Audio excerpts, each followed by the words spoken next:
Bon, on est d'accord, les photos, ça permet de garder une très belle trace dans le temps. Souvent, c'est quand même une très belle trace. Mais parfois, ça se barre en sucette et on obtient des clichés glaçants. Alors rapprochez-vous, vous êtes sur Compte Fécond et aujourd'hui, j'ai une nouvelle fournée de photos que je vais vous montrer et qui cache à chaque fois un dénouement horrible. Alors pour notre programme du jour, eh bien nous allons voir des photos de mariage à l'issue tragique, mais aussi un selfie avant un ultime saut en parachute, ou même le cliché d'une enfant innocente qui n'a aucune idée qu'elle s'apprête à vivre l'horreur absolue.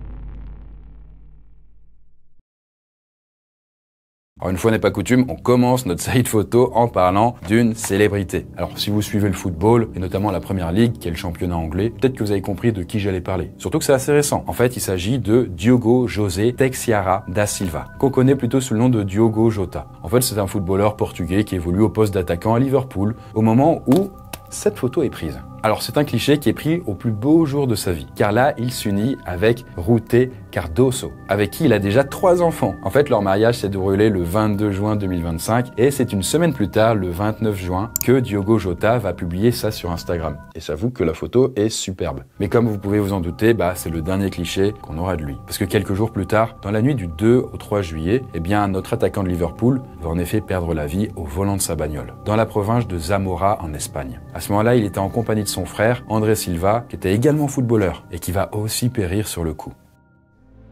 Alors sans trop de surprise, ça a complètement secoué la planète football. D'autant que c'est arrivé à quelques jours avant la reprise de l'entraînement, en vue de la saison suivante. Là, le club de Liverpool a bien évidemment été meurtri et très rapidement, des centaines ou même des milliers de fleurs ont été déposées devant Anfield, donc le stade de Liverpool. Et partout en Europe et dans le monde, les différents hommages se sont multipliés, autant sur les réseaux sociaux que dans les stades avec des banderoles et autres tifos, quoi. Vous savez, c'est les énormes bâches là. Quelques jours en tout cas après son décès, le club de Liverpool a décidé de retirer son numéro 20. En fait, il faut le savoir, mais au basket, c'est une chose qui se fait assez régulièrement. En fait, on va retirer le numéro d'un joueur qui a marqué l'histoire et le numéro en question ne sera du coup plus porté du tout par les futurs joueurs. Alors c'est par exemple le cas pour le numéro 9 de Tony Parker aux Spurs de San Antonio. Voilà, on peut plus avoir le 9. Alors au foot, faut quand même le dire, mais c'est beaucoup plus rare. Mais suite à cette tragédie, Liverpool l'a fait pour rendre un nouvel hommage à Diogo Jota.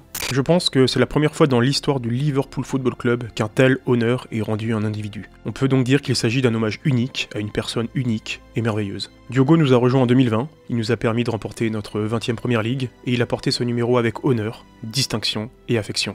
Pour le Liverpool Football Club, il restera jamais notre numéro 20. En retirant ce numéro, nous le rendons éternel et donc inoubliable. Cette décision concerne non seulement l'équipe professionnelle masculine du club, mais aussi les équipes féminines et les équipes de jeunes. Alors même si la saison est maintenant lancée depuis quelques mois et que le club de Liverpool a renforcé son effectif avec de nouveaux attaquants, la blessure est quand même toujours ouverte, aussi bien du côté des joueurs que des fans du club.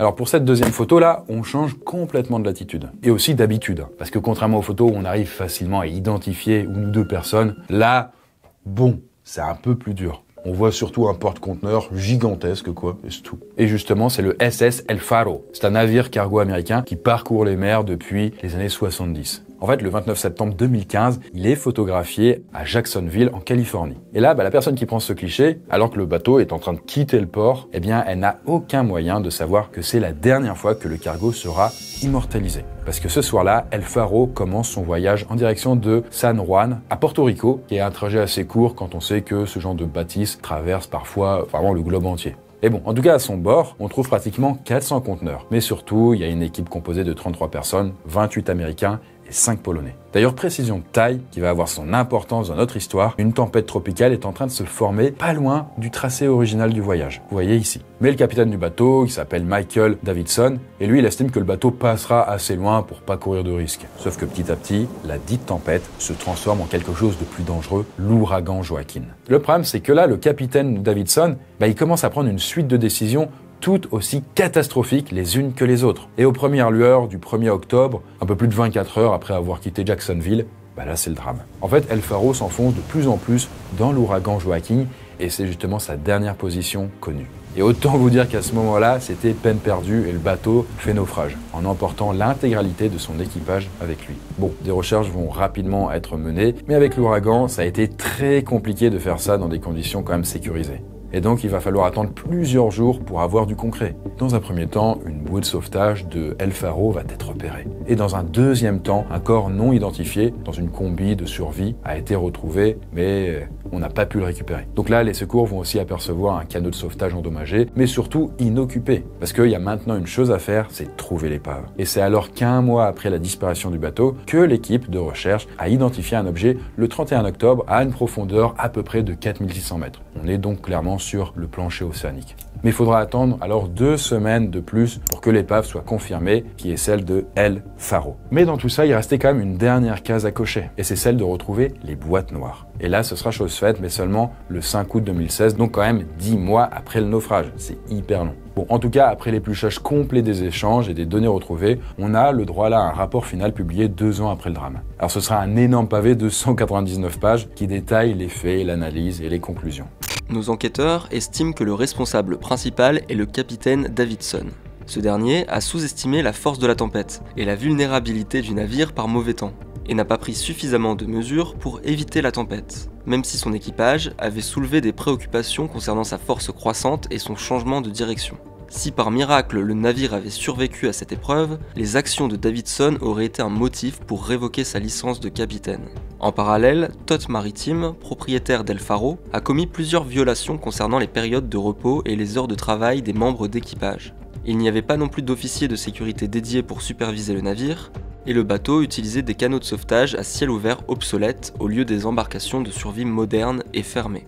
Alors dans les boîtes noires, on peut en effet retrouver minute par minute ce qui s'est réellement passé pendant les dernières heures du voyage. C'est quand même hyper pratique. En fait, on comprend que le capitaine Davidson, il voulait pas lâcher l'affaire. Et on a surtout pu revivre, avec le plus grand effroi, les derniers moments de vie de l'équipage, entre l'inondation, les incendies et les dégâts critiques. Parce que entre un bateau détérioré et mal entretenu, un capitaine un peu trop tête brûlée, et surtout l'intervention de Mère Nature avec l'ouragan, il y avait là vraiment aucune chance pour que la traversée se passe bien. Suite à ça, il y a 2 mémoriaux à la mémoire de l'équipage qui ont été érigés à Jacksonville et à San Juan. Et aussi une plaque commémorative a été installée sur le quai de Gdynia, qui est en Pologne, et d'où venait une partie de l'équipage.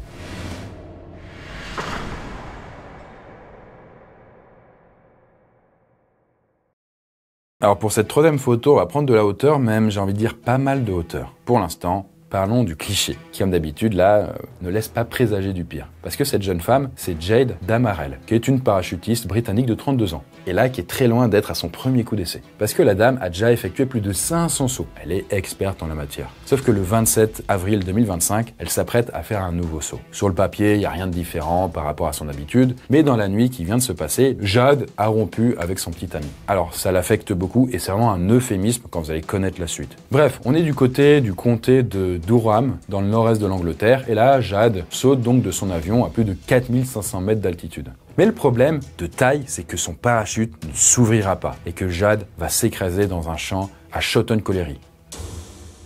Bon, à partir de là, on se dit, mais c'est quoi ce truc? C'est un accident? Est-ce que c'est une défaillance matérielle? Est-ce que c'est un sabotage? Bon, il y a une enquête qui va être ouverte pour avoir une réponse. Après enquête, nous avons conclu que Jade Damarel n'avait délibérément pas déployé son parachute principal, qui s'ouvre généralement à environ 1500 mètres d'altitude. Elle avait également désactivé le dispositif conçu pour déployer automatiquement un parachute à une certaine vitesse ou altitude si un parachutiste n'était pas en mesure de le faire. Le parachute et le dispositif ont été jugés en parfait état de fonctionnement. De fait, le légiste a conclu que Jade Damarel, une parachutiste très expérimentée, avait l'intention de se suicider. Donc vous avez bien entendu, Jade a décidé de mettre fin à ses jours d'une manière assez spectaculaire, quoi. En plus de ça, l'inspecteur Andrew Stephenson de la police de Durham s'est rendu sur les lieux. Et il a découvert que Jade avait laissé des instructions sur l'écran verrouillé de son téléphone pour expliquer comment y accéder après son décès. Du coup, il y avait vraiment un plan en vrai. En tout cas, son rapport nous indique que des notes adressées à sa famille ont été trouvées sur le téléphone. Et notes dans lesquelles elle s'excusait et les remercie pour leur soutien, entre autres choses.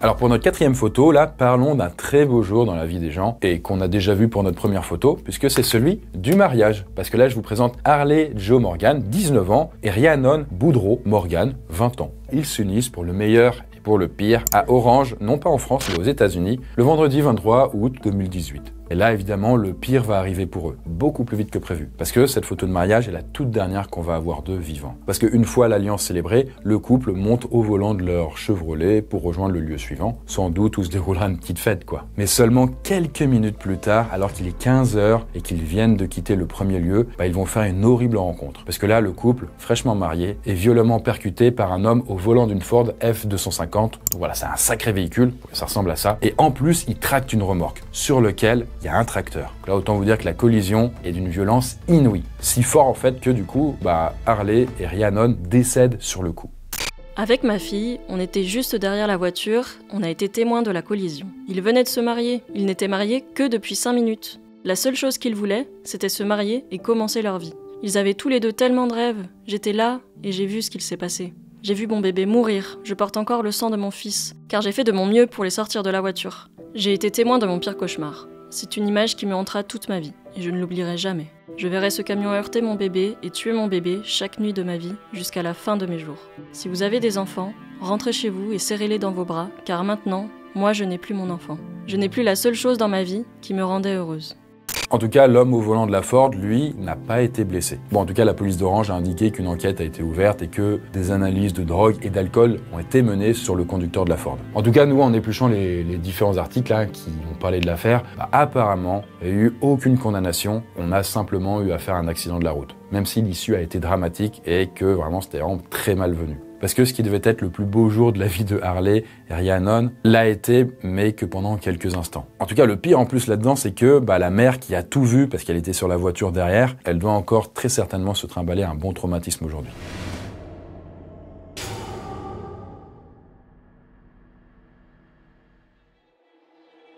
Alors là, pour la 5e photo, on va parler famille, mais malheureusement, il ne sera pas question de belles fêtes ou de grandes réunions, mais d'un drame, bien sûr. Et là, sur la photo que j'ai entre les mains, on peut apercevoir Shannon Watts, qui est l'épouse de Christopher Lee Watts. En plus, elle est mère de 2 filles et elle est enceinte de son 3e enfant, donc tout va bien. Alors bien évidemment, c'est le dernier cliché qu'on a d'elle vivante, parce que le destin de la famille va complètement basculer le 13 août 2018 à Frederick, donc dans le Colorado, aux States. Et ce sera dans la maison familiale, c'est la même que vous voyez derrière moi. Est-ce qu'il y a eu un incendie, un cambriolage? Eh bien non, pas du tout. Ce sera beaucoup plus sombre que ça. Parce que cette nuit-là, vers 2h du mat, Shannon, elle rentre d'un voyage d'affaires. Et là, de ce qu'on sait, elle a eu avec son mari une relation sexuelle et une longue discussion. Mais il y a un détail non négligeable. En fait, Christopher Lee trompait sa femme. Mais elle semblait se douter quand même de quelque chose. Là, de ce qu'on sait encore une fois, Christopher Lee va l'étrangler alors qu'elle est enceinte de 15 semaines et elle va finir par décéder du coup de l'étranglement. Là, au petit matin, il charge le corps de sa femme dans la voiture et il emmène également ses 2 filles en direction du site pétrolier où il travaille. Là, une fois sur place, il va commencer par décharger le corps de sa femme avant d'étrangler ses 2 filles, Bella et Céleste, qui ont 4 et 3 ans. Et pour ajouter encore plus glauque, là, il va cacher le corps des 2 enfants dans des cuves à pétrole et il va enterrer le corps de sa femme. Et plus tard dans la journée, il va faire croire à la disparition de la famille et contacter la police en jouant l'innocent, comme on peut le voir là sur les SMS. Bon, il va se passer 2 jours avant qu'il soit interrogé par la police. Et là, après avoir échoué à un test polygraphique, en gros c'est un détecteur de mensonges, il va avouer. Néanmoins, et dans un premier temps, il a quand même voulu faire croire que sa femme avait tué les 2 filles et que lui, il se serait vengé en la tuant elle. Mais bon, il reviendra là-dessus et donc, évidemment, il sera emprisonné dans la foulée. Et là, vous dites, mais pourquoi il a fait ça? Il n'y a pas de raison de faire un truc aussi hardcore, en fait, parce qu'on a une liaison, même si c'est horrible. Eh bien, justement, Christopher Lee est incapable de donner une seule et même version. Au début, il va dire que c'est suite à un accès de rage, parce que sa femme voulait divorcer. Et puis plus tard, il dit avoir prémédité tout ça, à cause de sa relation extra-conjugale.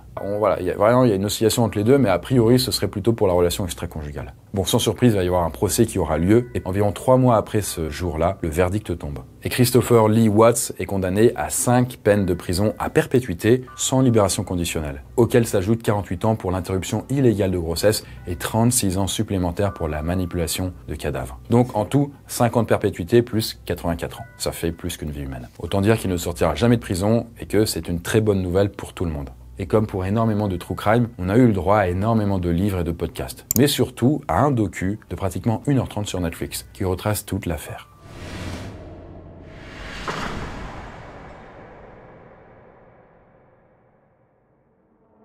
Et bon, en tout cas, pour terminer notre vidéo, avec notre dernière photo, là, je vais vous raconter l'histoire glaçante de Valerie Jackson. Bon, comme vous pouvez le voir, c'est une petite fille de 9 ans, justement, précisément. Et là, elle n'a aucune idée que sa vie s'apprête à basculer, et de la pire des façons. Parce qu'il faut remonter le 18 octobre 1999 pour commencer notre histoire. Et ce jour-là, c'est la panique totale. Parce que Brad Jackson, son père, déclare la disparition de sa fille, en disant qu'elle s'est volatilisée alors qu'elle jouait devant la maison. Rapidement, la police arrive sur place, l'enquête débute et on pense à un enlèvement devant la maison. Sauf que cette piste est rapidement abandonnée. Quand la police fouille la maison des Jackson, il remarque qu'il y a des traces de sang sur les draps de Valerie et sur ses chaussures. Et là, dans le journal intime de la petite fille, on peut également comprendre qu'elle a l'air d'avoir une relation très compliquée avec son père. Et là, ça commence un petit peu à mettre des doutes sur les enquêteurs. En fait, pour la plupart d'entre eux, c'est sûr, le père a un lien avec cette disparition et ils pensent tout de suite au pire. Nous avons commencé à interroger les habitants du quartier pour savoir si quelqu'un avait vu quelque chose. Nous sommes revenus bredouilles, sans rien. Nous avons interrogé plus de 80 délinquants sexuels qui vivaient dans la région. Et encore une fois, on est revenu bredouilles, sans rien qui puisse nous mener à Valerie. Mais l'idée du GPS a tout changé. L'équipement nous a fourni des données informatiques et nous a indiqué où le véhicule s'est rendu, à quelle vitesse il roulait, où il s'est arrêté. Ça a soulevé beaucoup de débats à l'époque, surtout sur la légalité de la chose. Mais on l'a mise en place parce que nous avions des motifs valables de croire qu'il était impliqué dans ce crime. Et de toute façon, on avait reçu l'accord du juge. Et ouais, en fait, les flics ont posé une balise GPS sur le véhicule de Brad Jackson, et grâce à ça, les flics vont pouvoir découvrir qu'il a des déplacements vraiment assez suspects. Et pire, en fait, on découvrira qu'il déplace le corps de sa fille, qu'il a tué. Bon là, si on se fie aux différents papiers qui traitent de l'affaire, ça fait aussi partie du plan des inspecteurs. En fait, certains d'entre eux auraient dit à Brad, pour le rassurer, que si sa fille avait été enterrée dans une tombe peu profonde quelque part, son corps serait facile à retrouver. Et donc lui, comme sans doute c'était son plan, il va se dire « Ok, faut pas que je fasse ça, sinon ils vont la retrouver et donc je suis foutu ». Donc il va essayer d'aller plus loin et l'enterrer plus profondément. Et ça va aider les enquêteurs. Et c'est ainsi le 13 novembre 1999, un mois après qu'il a signalé la disparition de sa fille, qu'il va être arrêté. Là, un procès va ensuite débuter, où Brad va peu à peu changer de version, plaidant parfois la folie, ou même la dissociation. Et au final, il va dévoiler le mobile de cette horreur. Il s'est débarrassé de sa fille parce qu'il l'a considérée comme un obstacle à l'épanouissement de son nouveau couple. Car les rapports entre Valerie et la nouvelle copine de son père étaient pas ouf, quoi. Très mauvais même. Et en tout cas, en octobre 2000, Brad Jackson est condamné pour meurtre au premier degré avec une peine de prison de 56 ans. Et puis, cette affaire a également ravivé des soupçons sur la disparition non résolue de la mère de Valerie, Ann Stone, qui est, elle, disparue quelques années avant. Et c'est vrai que c'est assez louche. Mais Brad Jackson, à ce moment-là, n'avait jamais été inquiété ou poursuivi. Sauf que l'enquête sera réouverte dans le doute. Eh bien écoutez, voilà pour nos photos du jour. J'espère que le format vous plaît toujours autant. En tout cas, on en a d'autres en chantier aussi que vous pourrez découvrir prochainement. Sachez aussi d'ailleurs que si vous aimez vraiment les histoires un petit peu glauques, où il se passe des choses un petit peu mystérieuses, où on ne sait pas où est le tueur, qui est du coup celui qui est responsable, eh bien le premier tome de Noisuli sortira d'ici quelques mois, normalement en février 2026, où nous explorerons dans une université du rêve tout un tas de petites choses assez troubles et inquiétantes, et notamment le cas d'étudiants qui tombent dans un cauchemar perpétuel dont ils n'arrivent pas à se réveiller. Qui est derrière tout ça? Eh bien ça, on le découvrira, bien entendu, en lisant le livre. Sur ce, faites de beaux rêves et bonne nuit.